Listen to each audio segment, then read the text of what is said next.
Boa tarde, pessoal, tudo certo? Como é que vocês estão? Reta final aí, a prova tá chegando, já é domingo agora, né? Então, se Deus quiser, a aprovação, como sempre, vai ser em massa aqui no Unisal, né? Continuando nossa aula, tivemos semana passada um encontro onde a gente estudou rapidinho, né, só os tópicos mais importantes dos 10 primeiros artigos do Código Penal. E aí eu falei para vocês que hoje, na aula de resolução de questões, então a gente ficaria incumbido de tentar ver todos os outros 110 artigos que compõem a parte geral. Claro que essa é uma tarefa impossível, né? Então a gente vai ver aquilo que, do que eu analisei das provas mais antigas, costuma cair, tá certo?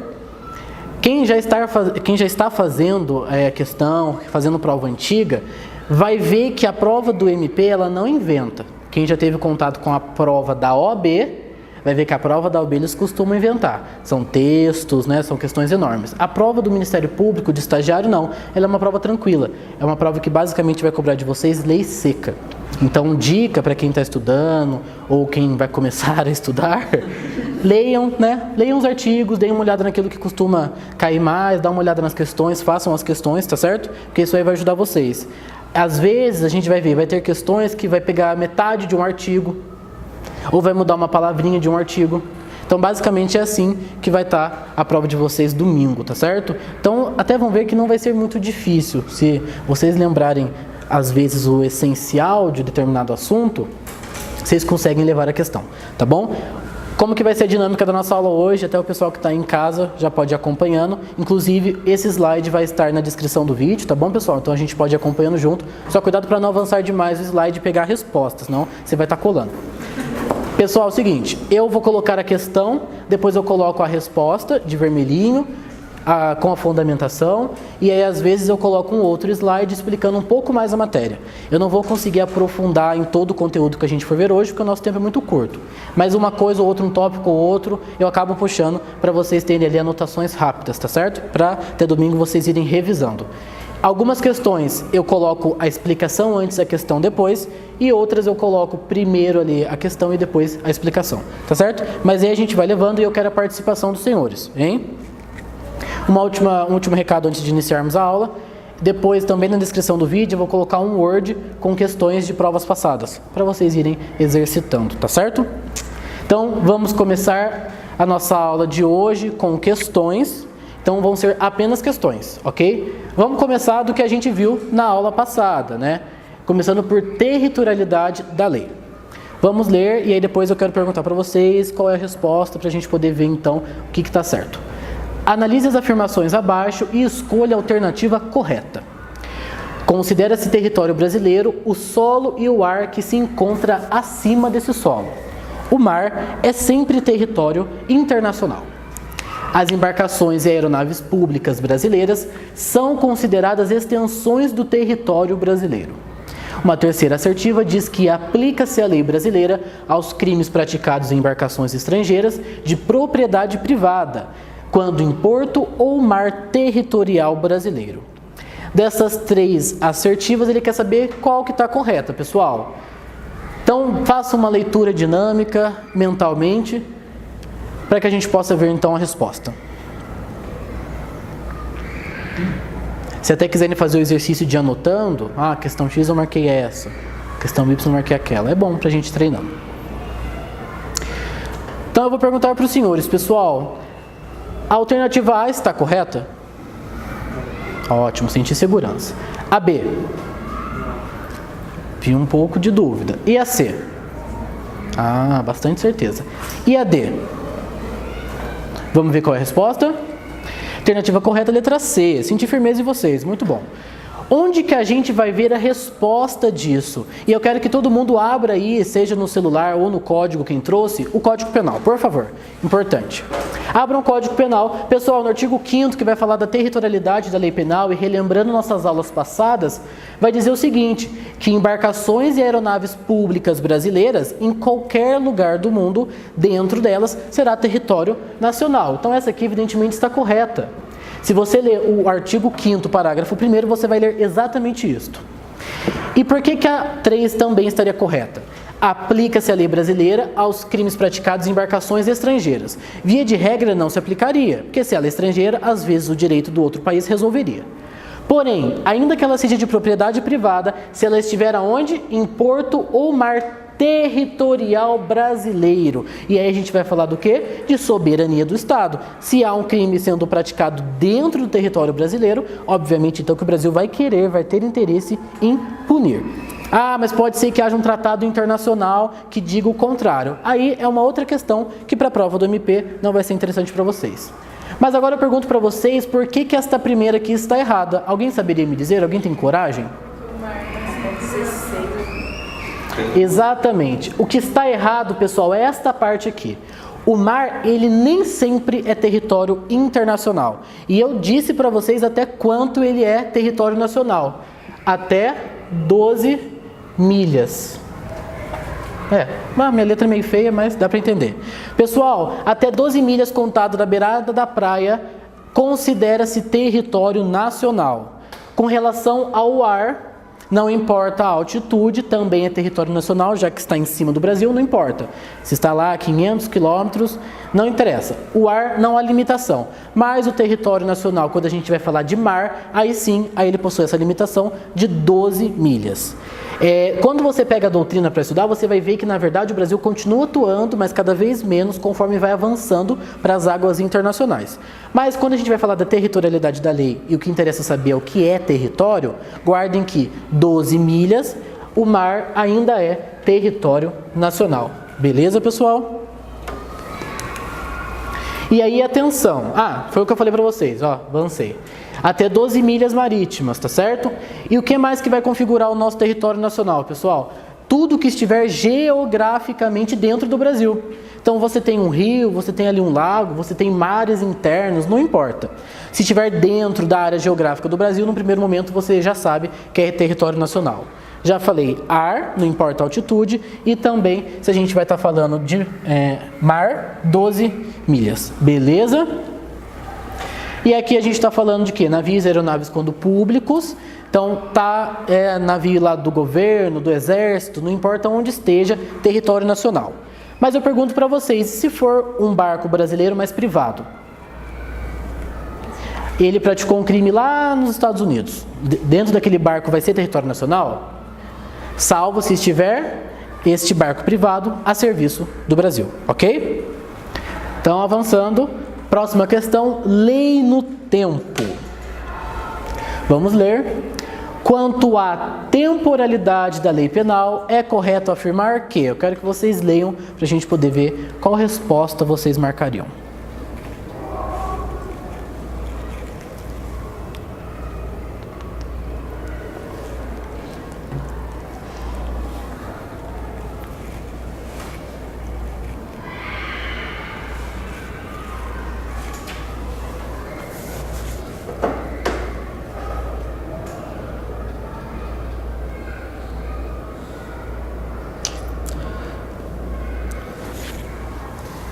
Então vamos lá, pessoal. Quanto à temporalidade da lei penal, seria correta a letra A?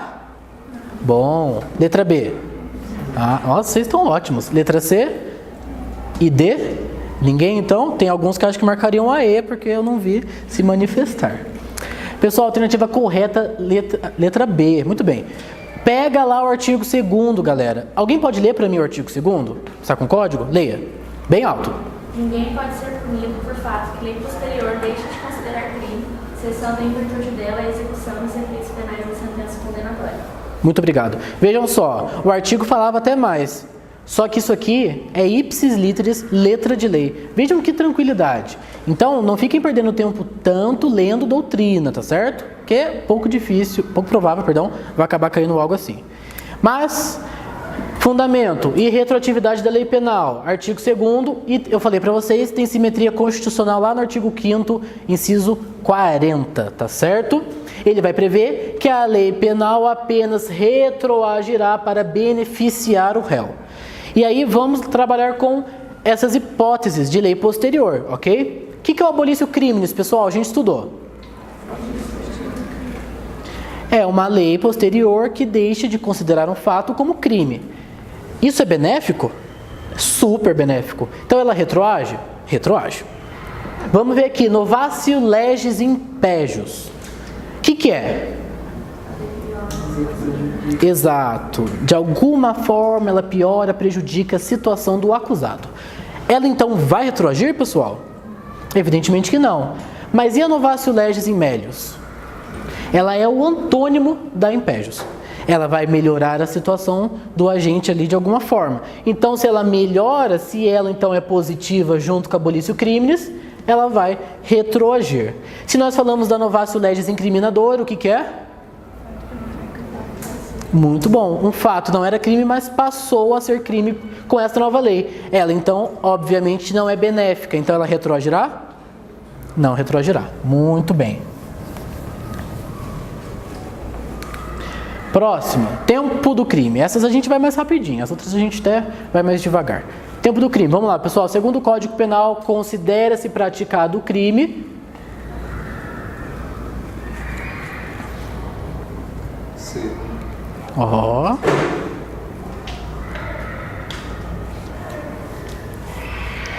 Então vamos lá, alguém marcaria A discordando do Thiago? B? C junto com o relator? Todo mundo acompanhando o relator? D? Ninguém também. Certíssimo, Thiago. Vejam só, leia para mim o artigo 4º, minha querida.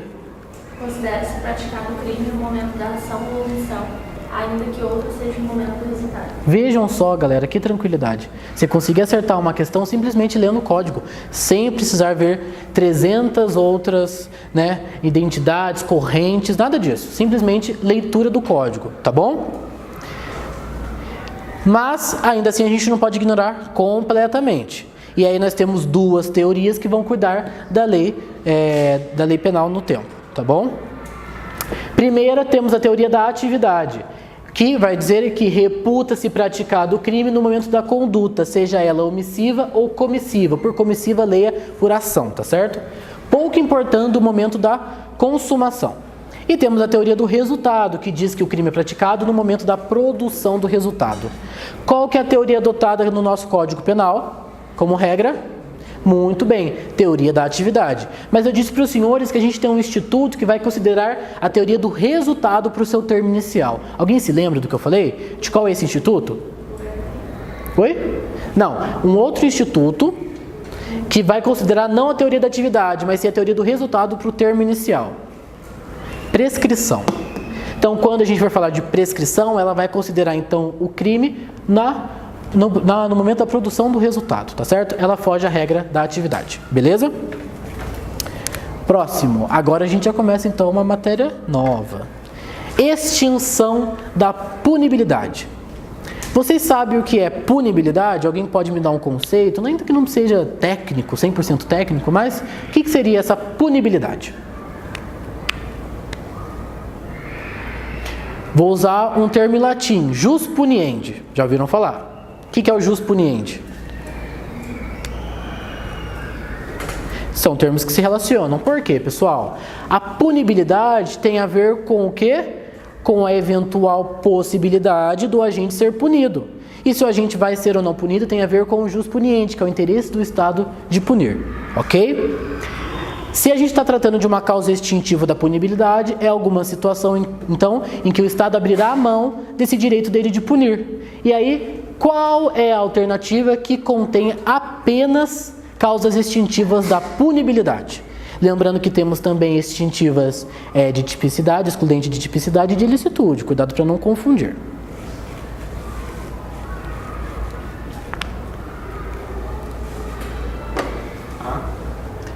A.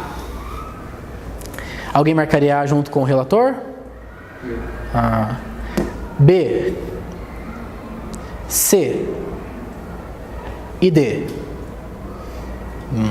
Essa o pessoal já ficou, mas a nossa leitora oficial de códigos, por gentileza, leia o 107 para nós. Todo o artigo 107. Artigo 107. Extingue-se a punibilidade pela morte do agente, pela anistia, graça ou luto, pela retroatividade de lei que não mais considera o fato como criminoso, pela prescrição, decadência ou permissão, pela renúncia do direito de queixa ou pelo perdão aceito nos crimes de ação privada, pela retratação do agente nos casos em que a lei admite, pelo perdão judicial nos casos previstos em lei. Muito obrigado, pessoal. Então, vamos voltar Vamos lá, estado de necessidade está ali no 107? Hein, meu amigo, você pode ajudar? Está aí no 107 o estado de necessidade? Não, então a gente já sabe que não vai excluir a ilicitude, certo? Vamos lá. Não, pera, eu avancei a questão, né? Não vai excluir a... Até pensei, mas peraí, mas exclui, né? Então, vamos ficar aqui. Vamos lá, morte do agente, minha amiga. Tá aí no 107? Tá, é o 1, né? Pessoal, é óbvio, se o cara morreu, como é que vai punir? Vai colocar o corpo moribundo lá dentro do presídio? Fala sério, né? Então, morte do agente é uma obviedade. Depois, qual é o próximo inciso aí? Inciso 4, pela prescrição. Prescrição, muito bom, também tá falando. Esse aqui é o 1, esse aqui é o 4. E o indulto? 2. Vamos lá, vamos ver se tem outros aqui. O que mais que a gente pode fazer chamada aí? Vai, minha amiga. Indulto já está aqui. Perdão judicial tá, não tá? Inciso 9. Ótimo. Inciso 9. Decadência tá, minha amiga? Decadência tá, inciso 4. Muito bom. Anistia tá junto com o indulto. E de experiência a gente pula. Morte do agente tá, a gente já marcou. Coisa julgada e renúncia ao direito de queixa nos casos de ação penal privada. Tá aí? Tá também. Pessoal, para vocês entenderem, conexão é um termo lá de processo penal quando a gente vai falar de competência, tá certo? Às vezes a competência pode ser por conexão, tá certo? Ou continência, né? E aí isso não tem nada a ver, então, porque a gente está falando de competência lá do processo penal, o que tem a ver com a extinção da punibilidade? E litispendência, pessoal aí de processo civil, o que é litispendência? Exato, o que tem a ver, então, com a extinção da punibilidade? Olha que interessante, eu sempre indico esta técnica. Putz, não lembro agora quais são as causas extintivas, até porque são 7 incisos, né? Mas você já consegue, então, riscar 2 alternativas se você pelo menos entender que aquilo está completamente fora da caixinha. Tem algo a ver, pessoal? Falar de conexão ou litispendência? Não tem. Então, 2 você já tirou. E aí vai sobrar o que para você? 50% de chance de acerto. São só 2 alternativas. Você poderia ficar em dúvida no coisa julgada. Será que ele é uma forma de extinção da punibilidade? Você poderia ficar em dúvida. Aí, você teria que, então, contar com a sorte ou com Deus refrescando sua memória. Tá certo? E aí tá aqui o 107, essas 2 foram revogadas, tá bom? E aí eu já falei pra vocês o que é a punibilidade, que é o direito do Estado de punir, tá bom? E aí, se por exemplo ele morre, o agente morreu, como que vai ser punido? Não vai ter como. Ah, mas a situação então, ela fez jus ao perdão judicial, que é quando os efeitos ali da conduta criminosa são tão grandes, são tão nocivos ao próprio agente, que o juiz deixa de aplicar a pena. Então, o Estado também abre mão, por exemplo, de punir aquele indivíduo. Ok? Agora sim, excludente de ilicitude.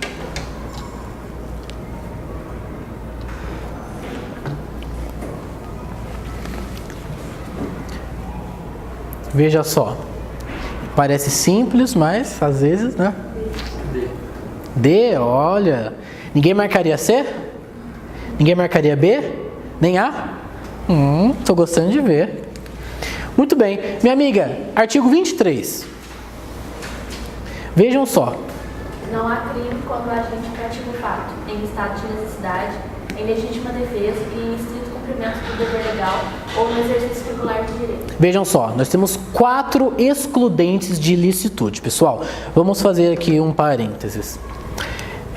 Então, embora nós tenhamos 3 incisos, correto? Nós temos ao todo 4 excludentes. Porque o último inciso vai prever 2, tanto o estrito cumprimento quanto o exercício regular de direito. Eu não lembro o que é cada um desses. Não tem tanto problema, a não ser que caia uma questão perguntando, por exemplo, como a gente vai ver, ali quando está ou não em estado de necessidade ou legítima defesa. Então, dei uma lida também depois nos artigos que cuidam disso, tá certo? Mas, pessoal, vamos voltar. A gente ia tentar na outra aula falar sobre teoria do crime, certo? Mas a gente não conseguiu. Mas o que é o crime, pessoal? Ainda não estamos aqui nesse assunto desse slide, mas o que é o crime? Primeiro requisito é um fato típico. Depois, um fato ilícito. São os 2 requisitos. E o terceiro que a gente fala que é o quê? A culpabilidade, mas um pressuposto para a aplicação da pena. Então, no primeiro momento, quando a gente vai avaliar ali se aquilo é um crime ou não, você vai ver aonde? Se ele está previsto. Então, a tipicidade é o primeiro elemento do crime que você vai analisar. Se o fato não é típico, que dirá ele será ilícito e muito menos culpável. Ah, mas o fato é típico. Então, vamos ver se a conduta vai se encaixar na ilicitude. Ele fez algo contrário à lei? Então, beleza, a gente preenche o requisito da ilicitude também. E aí a gente vai ver a questão da culpabilidade. Um exemplo da culpabilidade é a imputabilidade, né? Sabe o que é imputabilidade? Nós, maiores de 18 anos, que temos pleno discernimento de que determinado fato é ilícito. Mas e o contrário? Um inimputável, seja um menor de 18 anos ou alguém com deficiência mental, né? Na verdade não é assim que fala, né? Mas que não tem aquele discernimento de que aquela conduta eventualmente era ilícita ou naquele momento não tinha discernimento. Para isso, então, a gente verifica, por exemplo, a imputabilidade, que aí é um dos elementos da culpabilidade. Essa teoria do crime, pessoal, aqui no Brasil chama bipartite, tá bom? Ou teoria bipartido também costumam chamar. Porque nós temos dois elementos do crime, ilicitude e tipicidade. A culpabilidade não entra propriamente nesses requisitos do crime, certo? Mas por que você está explicando tudo isso? Eu não entendi onde você quer parar. Ué, se nós temos um fato que pode ser típico entre, por exemplo, os elementos da tipicidade está lá conduta, dolo, culpa, por exemplo, nexo causal, enfim, nós temos alguns elementos da ilicitude e nós temos uns elementos da culpabilidade. E o próprio código vai prescrever que há situações que excluem cada um desses elementos. E aí você saber quais são elas, isso sim cai na prova, tá certo? Então vocês precisam saber que é o seguinte, a imputabilidade não tem nada a ver com ilicitude. Saber que às vezes a doença mental nada tem a ver com a ilicitude. Mas você tem que saber que o estado de necessidade é uma excludente de ilicitude, assim como a legítima defesa, assim como o exercício regular de direito ou o estrito cumprimento do dever legal. Certo?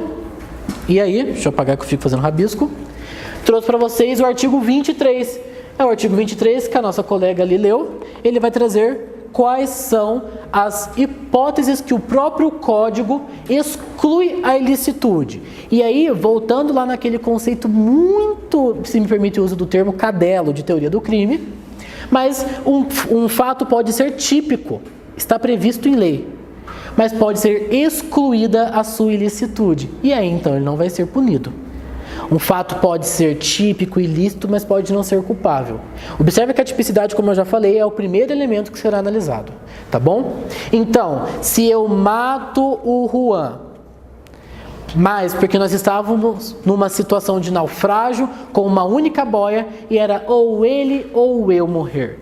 Eu matei, matar 121, fato típico, primeiro requisito do crime. É fato ilícito? É fato ilícito, eu estou contrário à lei. Mas eu estou abarcado por uma excludente de ilicitude, qual seja, estado de necessidade. Certo? Eu sei que tudo isso vocês sabem, né? Vocês podiam estar me dando aula, na verdade. A imputabilidade, eu falei para vocês, ela é um elemento da culpabilidade. Então, lá no finalzinho, se não há imputabilidade, por exemplo, ele não vai ser punido. Percebam que, quando você estuda a teoria do crime, que é enorme, se a gente ia precisar de 1h30 só para começar ela. Qualquer elemento ali que compõe um desses três que eu estou falando, se falta, você já perde ali um requisito, se já perde um requisito, provavelmente não vai ser punido, tá certo?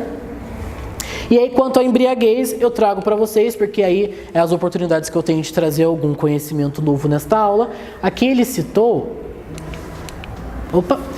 embriaguez involuntária. E aí, ele até então quer saber se é ou não uma excludente de ilicitude.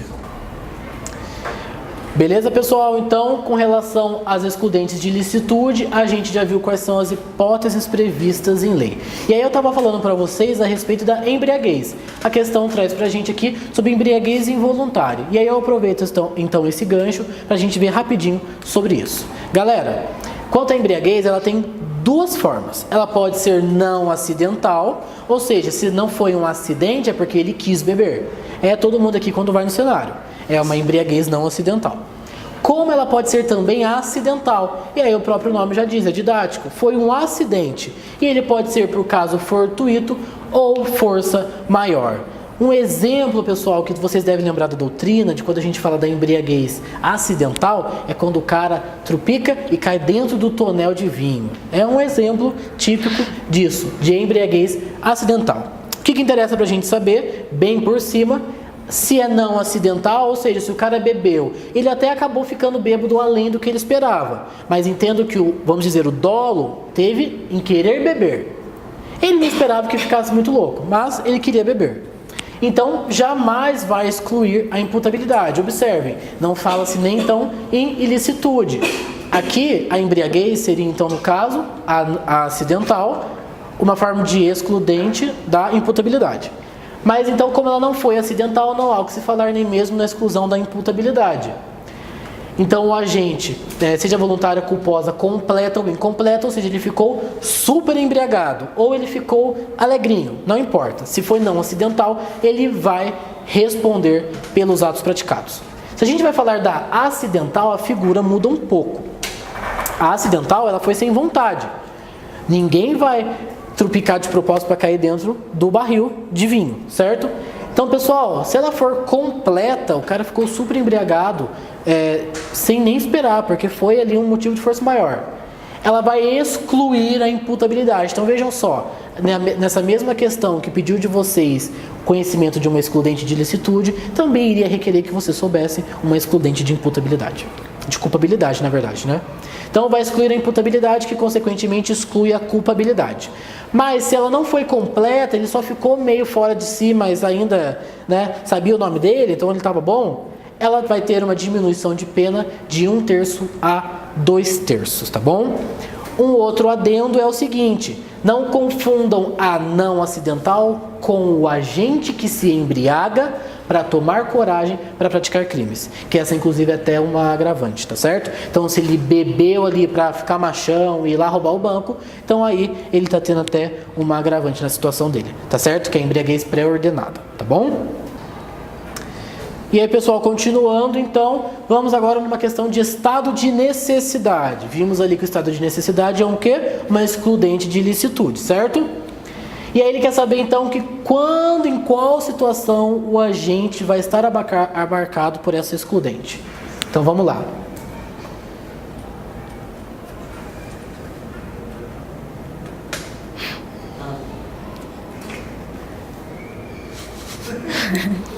Vamos lá, pessoal. Alguém marcaria A? Sim, dá mais na cara, né?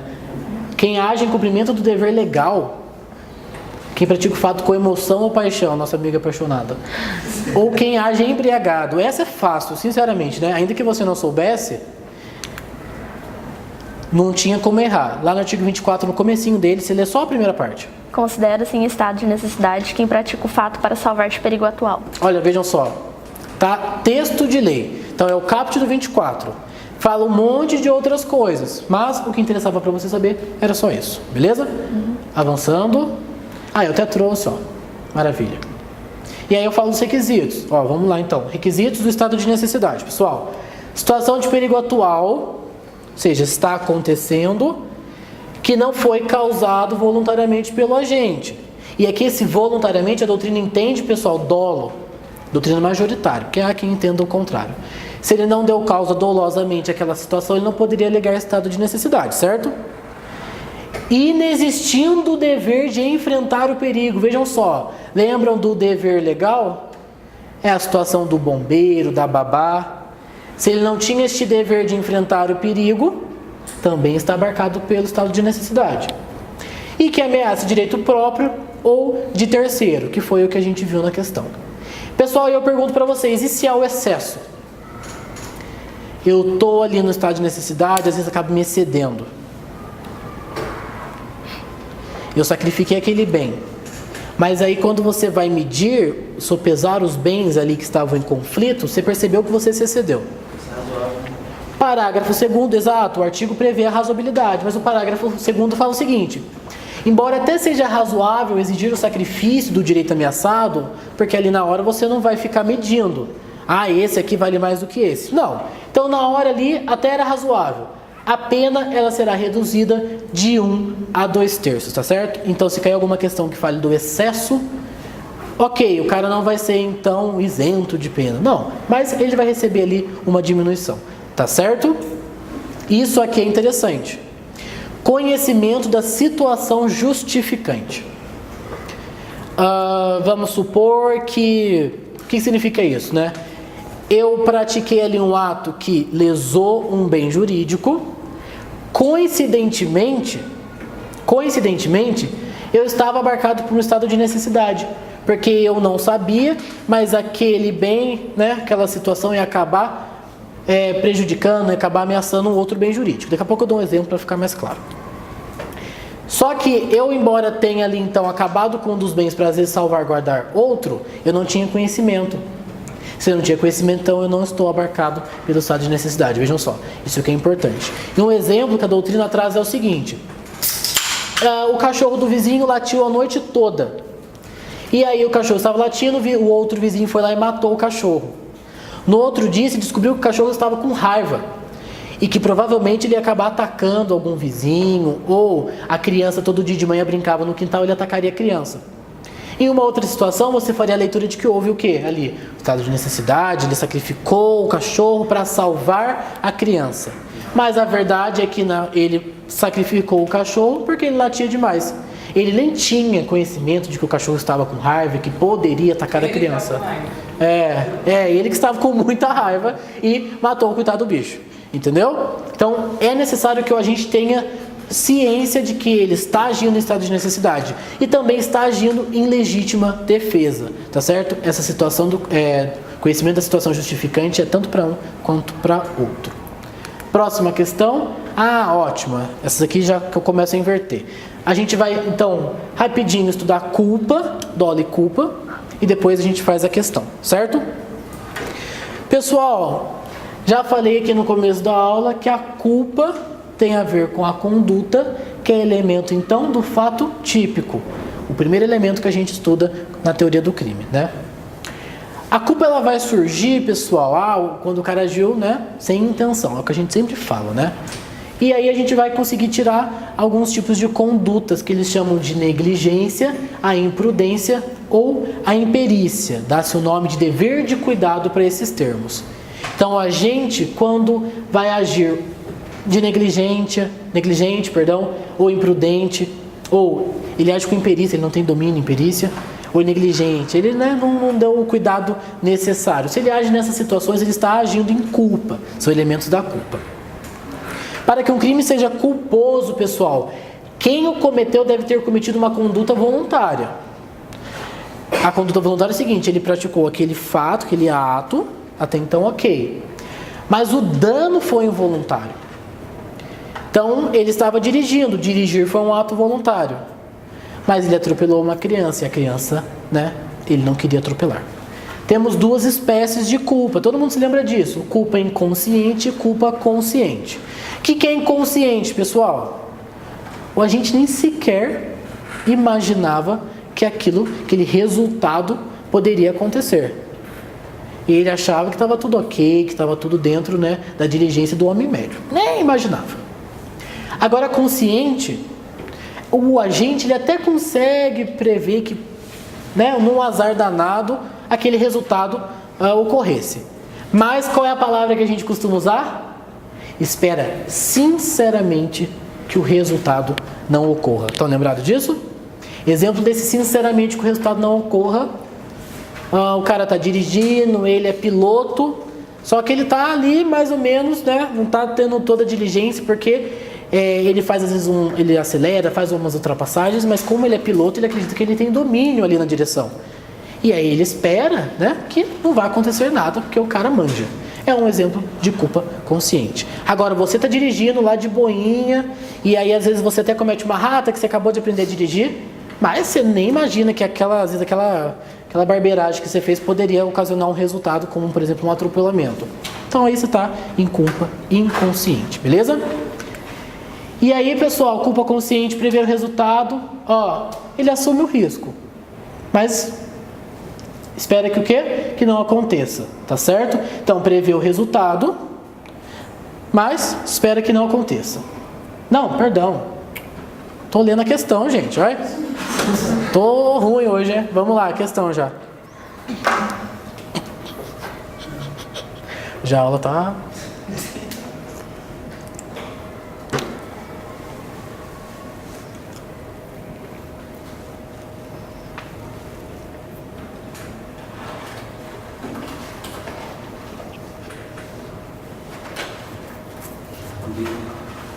Letra B?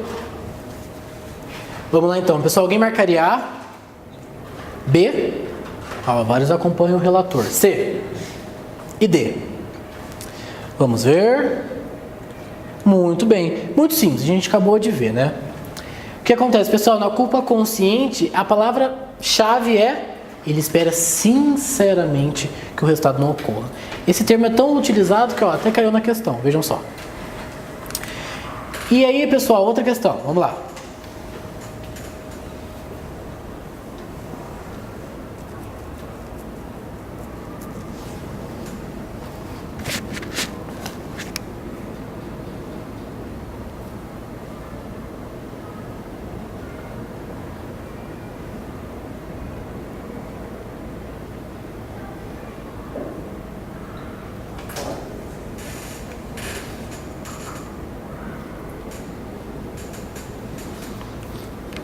Vamos lá? Pessoal, alguém marcaria A, B, C e D.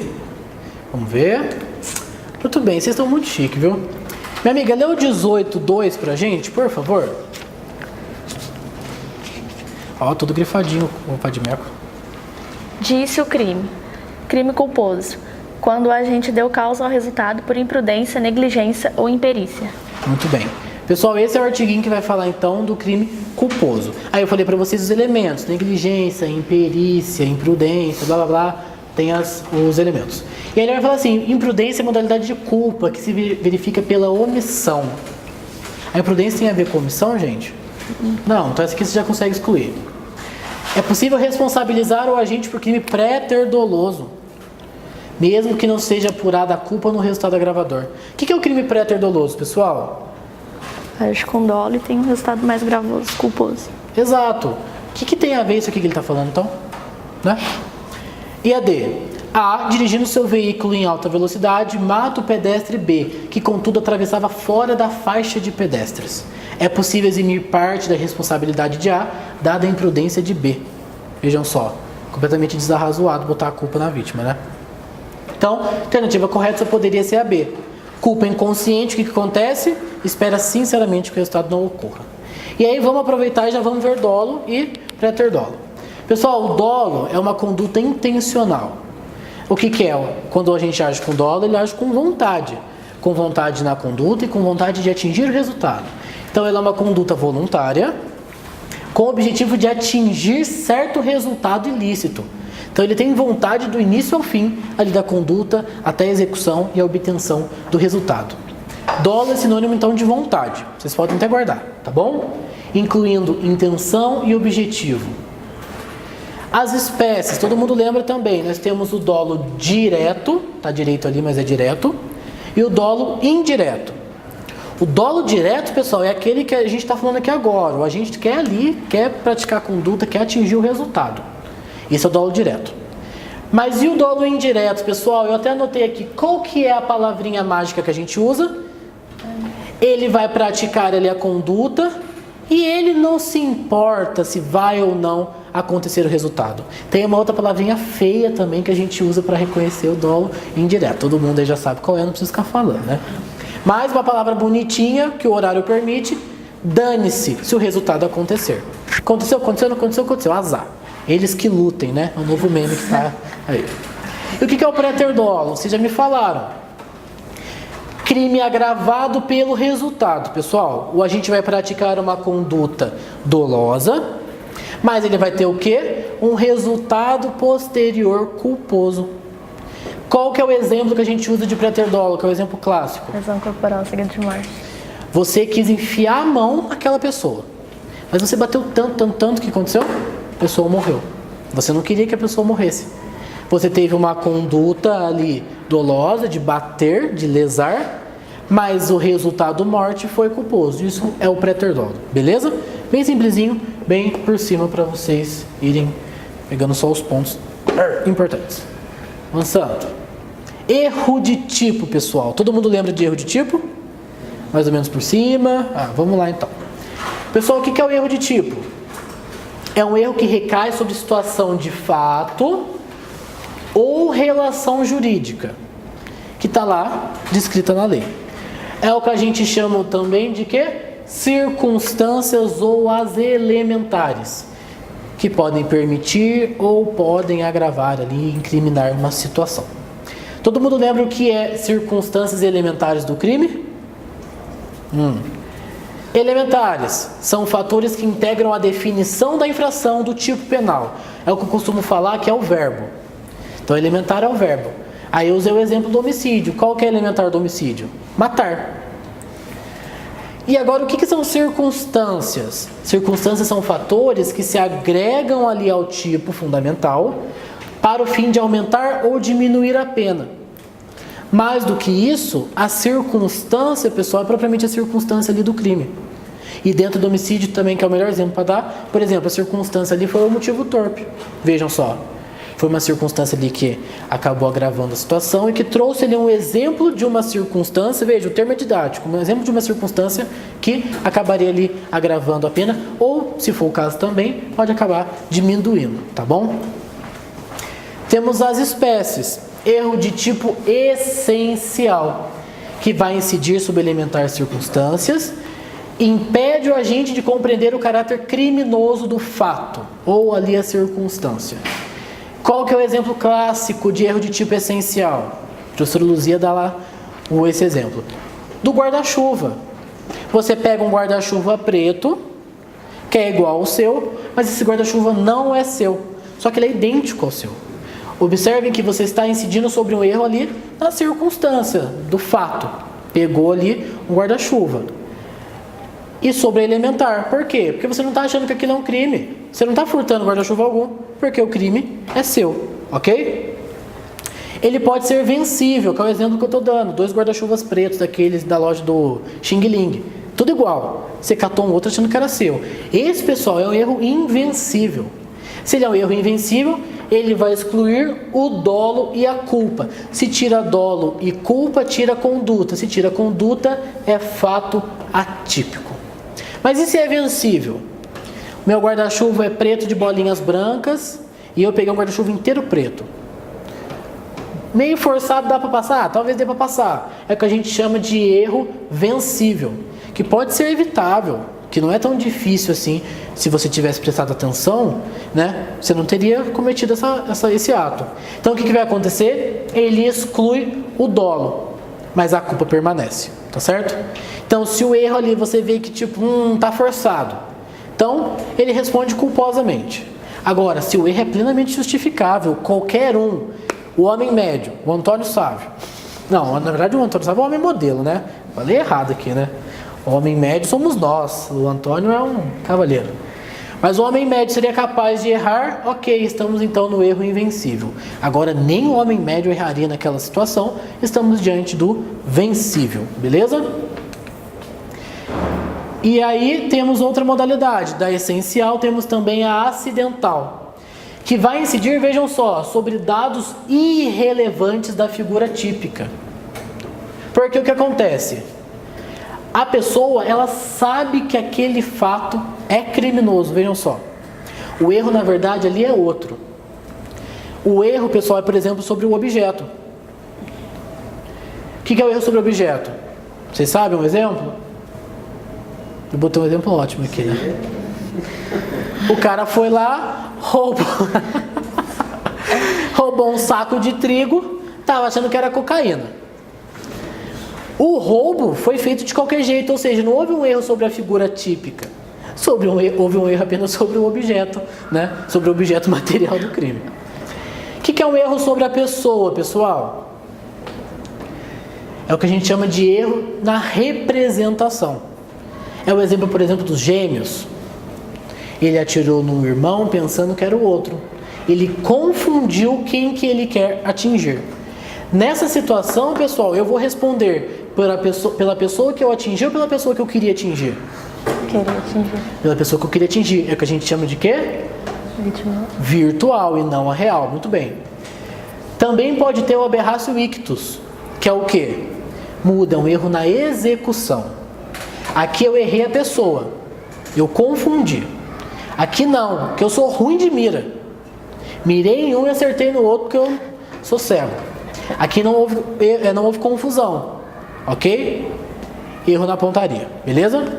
Aberratio criminis, pessoal, que é o resultado diverso do pretendido. Exemplo, eu vou jogar uma pedra para acertar uma vidraça, eu acabo acertando ali um transeunte, uma pessoa que está passando na calçada, acertei a cabeça dela. Eu poderia responder por um dano, por um furto, se eu entrasse na loja, um roubo, mas como eu acertei a pessoa, eu responderei por lesão corporal, por isso que é o aberratio criminis. Houve ali um erro no tipo penal que você vai ser incriminado, tá certo? Então, todas essas hipóteses são erro de tipo acidental. Entendo que em todas elas, o fato típico, ou seja, elementar, o cara está praticando, ele não está se equivocando que ele está praticando um crime. Mas aí ele acaba ali errando, então, a pessoa, errando a execução, certo?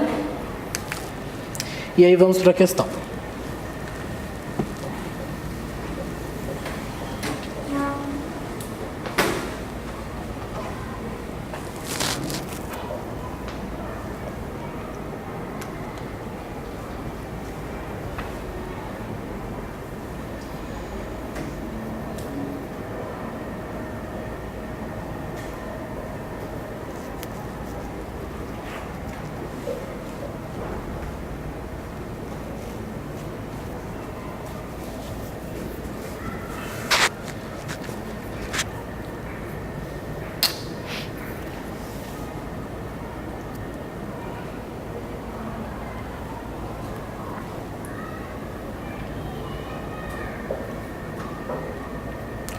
Vamos lá, pessoal. Alguém marcaria A, B, C, D.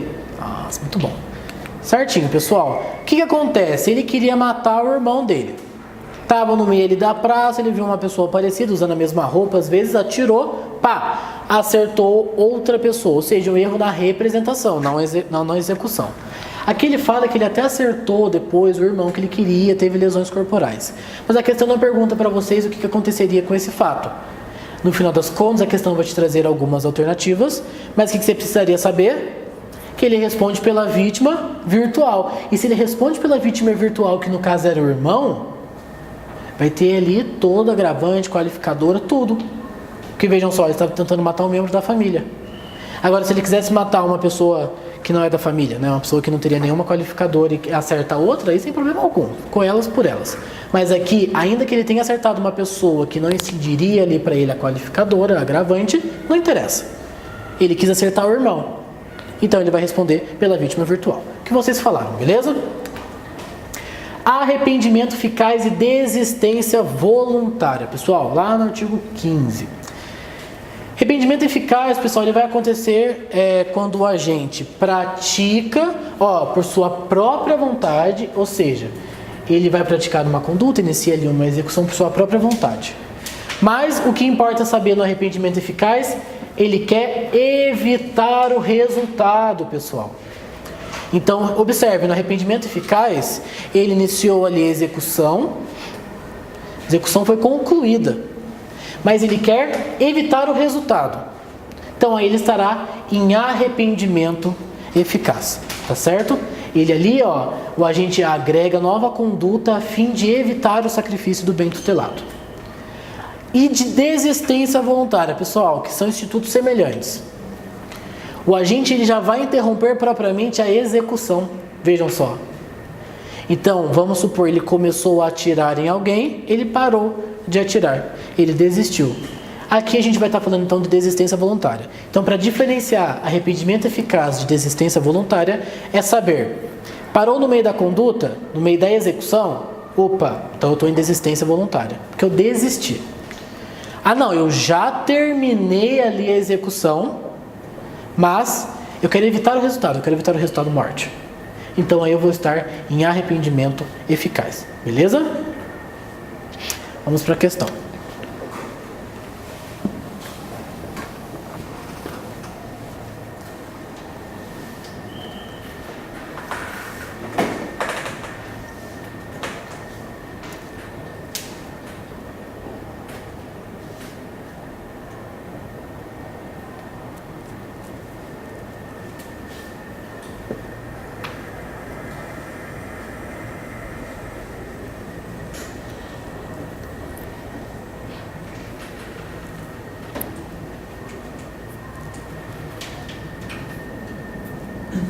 Podemos ir? Vamos lá. Pretendendo matá-lo, fulano coloca veneno no café de Cicrano. Ou seja, a execução aqui já foi consumada. A execução acabou. Logo em seguida, arrependido, vejam só, até a questão ajudando vocês. Prescreve o antídoto a Cicrano, que sobrevive sem qualquer sequela. Diante disso, é correto afirmar, alguém marcaria A, B, C, D. Muito bem, vamos ver. Pessoal, vejam aqui que interessante. Ó, essa aqui, se você soubesse pelo menos o que é o arrependimento eficaz ou o desistência, você já conseguiria ele saber que isso aqui não tem nada a ver, nem crime impossível, né? Então você poderia ficar entre a C e a D. E por que é arrependimento eficaz, pessoal? Estava ali ainda, estava ali a postos para evitar o resultado. Diferente seria se ele tivesse o quê? No meio da execução. Beleza? Você lê o artigo 15 pra gente, minha amiga? Só para ficar claro. O agente que voluntariamente desiste de prosseguir na execução ou impede que o resultado se produza só responde pelos atos já praticados. Olha, vejam só. E aqui no caso, então, ele responderia pelo quê? Uma tentativa, talvez? Não, na verdade aqui é periclitação. Tá bom? Vamos lá. Culpabilidade, pessoal.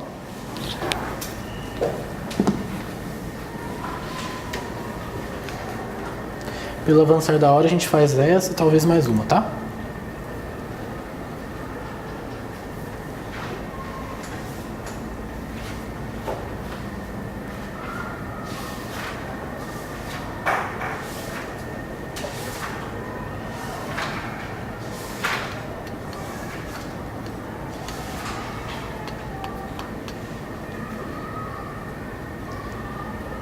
Essa é um pouquinho mais difícil, né?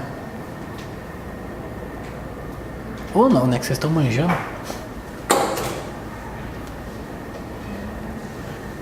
Podemos responder? Sobre culpabilidade, é incorreto afirmar. Alguém marcaria A como incorreta? Importante isso. Como incorreta? Alguém marcaria B como incorreta? C? D. Ó, tivemos alguém que falou a C. Vamos ver? É incorreto afirmar que a coação física irresistível afasta a culpabilidade. Tá certo? Não trouxe aqui o artigo que fala. Falei. Pessoal, coação física irresistível, ela vai estar envolvida aonde? Vocês sabem?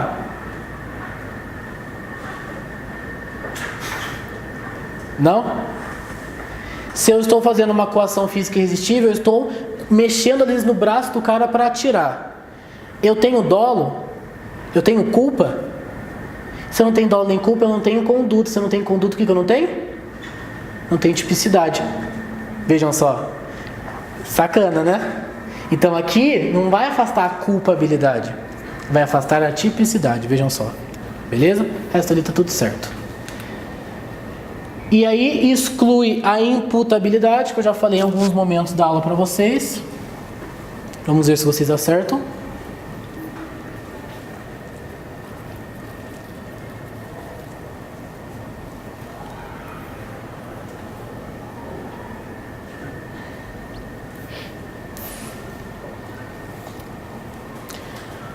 Alguém marcaria A, B, C e D. Ó, vi bastante gente sinalizando A. Resposta correta, muito bem, gente. Letra A. Vocês estão manjando, estou muito feliz. Domingo vai ser só sucesso. Lê pra gente o 26. É isento de pena o agente que, por doença mental ou desenvolvimento mental incompleto ou retardado, era ao tempo da ação ou da omissão inteiramente incapaz de entender o caráter ilícito do fato ou de determinar-se de acordo com esse entendimento. Muito bem, minha amiga. Então pensem comigo, quando eu falei para vocês da imputabilidade, eu falei o reverso, a inimputabilidade. Quem que é inimputável? Menor de 18 ou quem não tinha ali o discernimento, seja o discernimento contínuo de quem tem algum problema mental, quanto que alguém, à época do fato ali, não conseguia distinguir se era ou não uma situação ilícita. E aí ele vai sofrer uma medida de segurança, né? Absolvição imprópria até que a gente chama, enfim. Então, quando a gente fala do que exclui a imputabilidade penal, o artigo 26 ali já adianta pra gente, tá certo, pessoal? Olha, veja só, concurso de agentes. Essa aqui é absurda, né? Sempre tem uma questão absurda, né? A embriaguez voluntária, emoção ou paixão. Até lá no homicídio a gente vê, né? Emoção ou paixão, ela vai, pessoal, ter algum resultado ali pro agente? No caso de exclusão da imputabilidade, não. Vai ter ali, então, se for o caso, ali uma diminuição de pena, um aumento de pena. Mas quando a gente fala de imputabilidade, ou seja, o cara pode ser punido, ele tem discernimento para ser punido, é isso que está falando de imputabilidade. Porque vai falar de quê? De culpabilidade, beleza? Vamos responder esta última, tá certo? Para poder encerrarmos nossa aula. Pena restritiva de direitos, pessoal. Ele quer saber o que aqui é pena restritiva de direitos. Muito baba essa.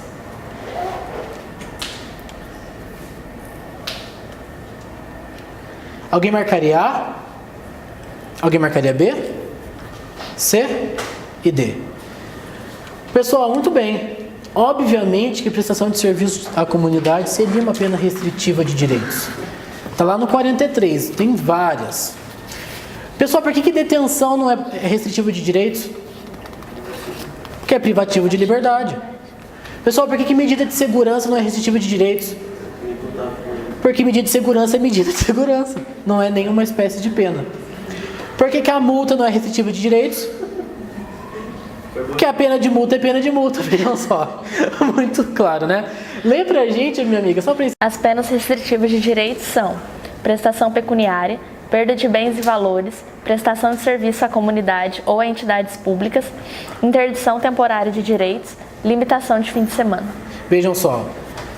Propriamente são direitos, direito à liberdade, direito de frequentar algum lugar. Por isso que se você faz até uma leitura literal, você não marcaria ali medida de segurança, multa, detenção. Certo, pessoal? Temos outras questões, mas eu prometi para vocês, eu vou estar enviando esse slide junto com aquele outro arquivo de Word, com as questões para vocês fazerem uma espécie de um simulado, tá certo? Só preciso pegar o gabarito, mas quando o vídeo for postado, tá, pessoal, aí de casa? Já vai estar tudo lá na descrição, beleza? Pessoal, muito obrigado pela participação, pelas risadas, tá certo? Galera aí de casa também, muito obrigado pela atenção, viu? Tchau, tchau, boa prova para vocês domingo, viu?